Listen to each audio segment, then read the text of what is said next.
ബ്രദറിന്റെ വൈഫിനെ ലാബ് റൂമിലോട്ട് കൊണ്ടുപോയെന്ന് കേട്ടത് മുതൽ ഉമ്മാക്ക് ടെൻഷൻ തുടങ്ങി. ഉമ്മാക്കുണ്ടല്ലോ കുഞ്ഞിനെ ലാബ് റൂമിൽ നിന്ന് കൊണ്ടുവരുന്നത് കാണുന്നത് ഭയങ്കര ആഗ്രഹം. Brother ബാംഗ്ലൂരാണ് settled. സോ ഉമ്മ ബാംഗ്ലൂർ പോകണം. Mangalore to Bangalore flight 40 minute കൊണ്ടെത്തും. അതല്ലാണ്ട് ഇനിയൊരു ഓപ്ഷൻ ഇല്ല. പിന്നെ ഒന്നും നോക്കില്ല, നേരെ ഫ്ലൈറ്റ് എടുത്തു.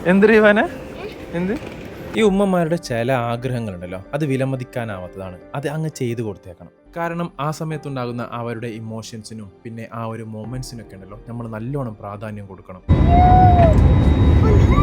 എൻ്റെ മുമ്പിലുണ്ടായിരുന്ന ഒരേ ഒരു ലക്ഷ്യം എന്തെന്നില്ലെങ്കിൽ ബ്രദറിന്റെ വൈഫ് പ്രസവിക്കുന്നതിന് മുമ്പ് ഉമ്മാനെ ഹോസ്പിറ്റലിലേക്ക് എത്തിക്കണം. അങ്ങനെ ഞങ്ങൾ ബാംഗ്ലൂർ എത്തിപ്പാട് ഉമ്മയുടെ ചോദ്യം എന്നില്ലെങ്കിൽ എയർപോർട്ടിൽ നിന്ന് ഹോസ്പിറ്റലിലേക്ക് എത്ര ദൂരമുണ്ട്, നമ്മൾ പെട്ടെന്ന് എത്തുമോ, എങ്ങനെയൊക്കെയാണ് കാര്യങ്ങൾ എന്നൊക്കെയായിരുന്നു. ഞാൻ ആദ്യം പറഞ്ഞു ഉമ്മാടി നമുക്ക് ലഗേജ് ഒന്ന് കളക്ട് ചെയ്യാമോ.